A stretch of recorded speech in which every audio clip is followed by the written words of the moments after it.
नमस्कार दर्शक बंधु जय जगन्नाथ। आपण मैंने समस्ते जानते संसार रे चारि जुग मध्य एवं कलिजुग चली।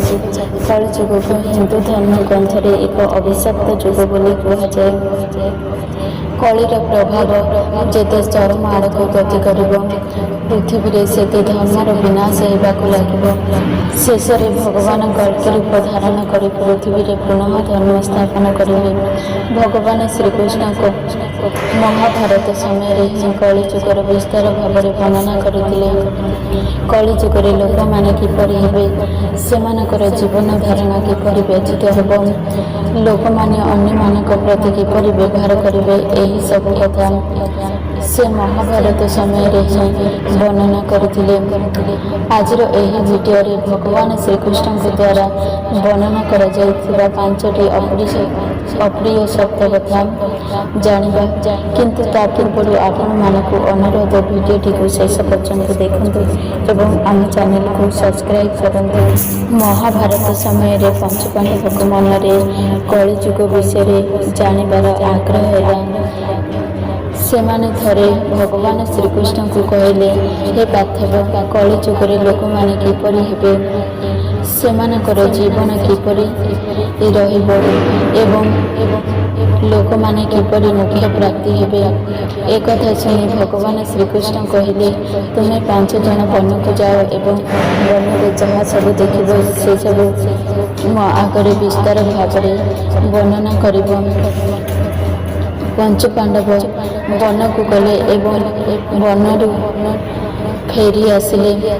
आसतु जानिबा पंचु पांडव वन रे कौन सब देखिले एवं श्रीकृष्ण एहार किपरि वर्णना करिसेंति। वन भ्रमण पर प्रथम युधिष्ठिर कहले, मैं वन रे 2टी सुंड थिबा हाथी को देखि आश्चर्य होइजली।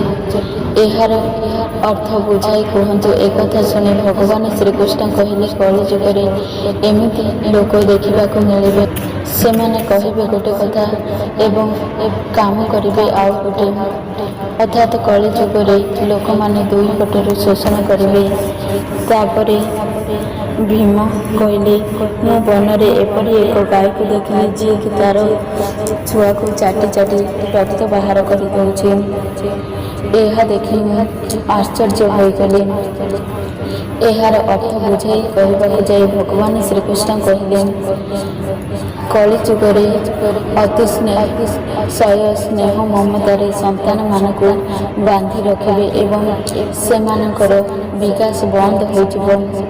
कहार पुत्र साधु होगले से दर्शन करेंगे, किंतु निजर पुत्र साधु हेले मन दुख करेंगे। संतान मानकर यही मार्गरे जीवार देखि पिता माता माने कांदिबाक लागिबे।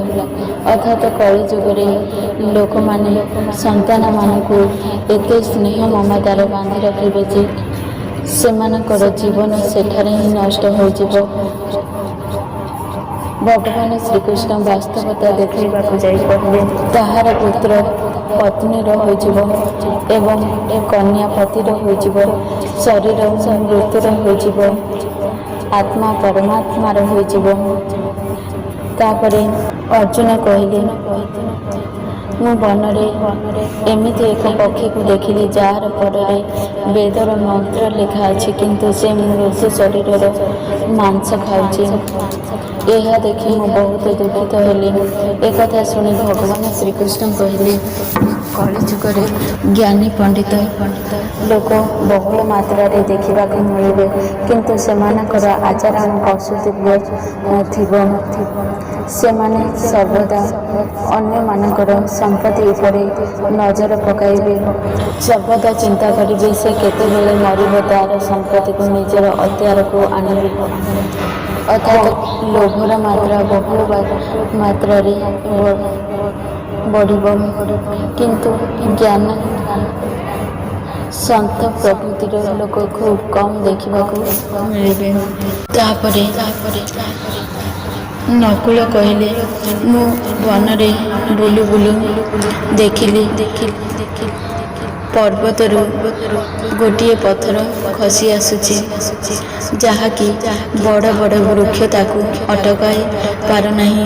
କିନ୍ତୁ ସେହି ପଥର ଯେତେବେଳେ ଛୋଟିଆ ବୃକ୍ଷ ଦେହରେ ଲାଗିଲା, ସେ ସେଠାରେ ହିଁ ଅଟକିଗଲା।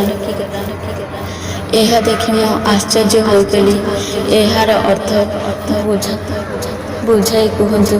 ଏକଥା ଶୁଣି ଭଗବାନ ଶ୍ରୀକୃଷ୍ଣ କହିଲେ, କଳିଯୁଗରେ ମନୁଷ୍ୟର ବୁଦ୍ଧି ନଷ୍ଟ ହେବ, ସେମାନଙ୍କର ଜୀବନ ପତନ ହେବ। କଳିଯୁଗରେ ମନୁଷ୍ୟମାନଙ୍କର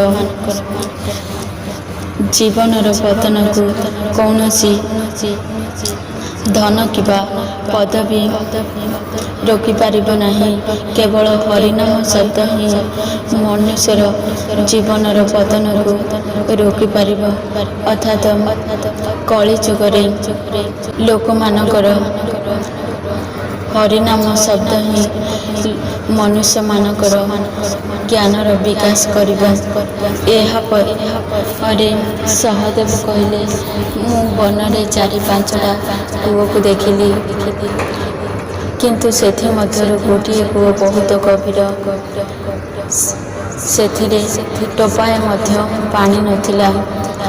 ଏହା ଦେଖି ମୁଁ ଆଶ୍ଚର୍ଯ୍ୟ ହୋଇଗଲି। ଏକଥା ଶୁଣି ଭଗବାନ ଶ୍ରୀକୃଷ୍ଣ କହିଲେ, କଳିଯୁଗରେ ଲୋକମାନେ ନିଜର କନ୍ୟା ବିବାହ ଉତ୍ସବରେ ବହୁତ ମାତ୍ରାରେ ଧନ ଖର୍ଚ୍ଚ କରିବେ, କିନ୍ତୁ ଭୋକିଲା ଲୋକକୁ ଦେଖିଲେ ସହାୟତା କରିବାକୁ ରୁଚି ରଖିବେନି। ଅର୍ଥାତ୍ କଳିଯୁଗରେ ଅନ୍ନର ଭଣ୍ଡାର ଥିବ, କିନ୍ତୁ ଲୋକମାନେ ଭୋକ ଉପାସରେ ମରିବେ। କଳିଯୁଗରେ ଲୋକମାନେ ବିଳାସ ବ୍ୟସନ ମଦ୍ୟପାନରେ ବୁଡ଼ି ରହିବେ।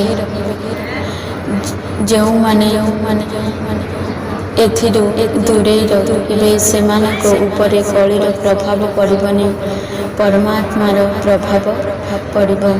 ହେ ଦର୍ଶକ ବନ୍ଧୁ, ଭଗବାନ ଶ୍ରୀକୃଷ୍ଣଙ୍କ ଦ୍ୱାରା ବର୍ଣ୍ଣନା କରାଯାଇଥିବା ଏହି 5ଟି ଅପ୍ରିୟ ସତ୍ୟ କଥା ଆଜି ସତ ହେବାକୁ ଯାଉଛି। ଯଦି ମୋ ଭିଡ଼ିଓ ଆପଣମାନଙ୍କୁ ପସନ୍ଦ ଆସେ, ତାହେଲେ ଭିଡ଼ିଓକୁ ଲାଇକ୍ କରିବେ ଏବଂ ଆମ ଚ୍ୟାନେଲକୁ ସବସ୍କ୍ରାଇବ୍ କରିବେ। ଜୟ ଜଗନ୍ନାଥ।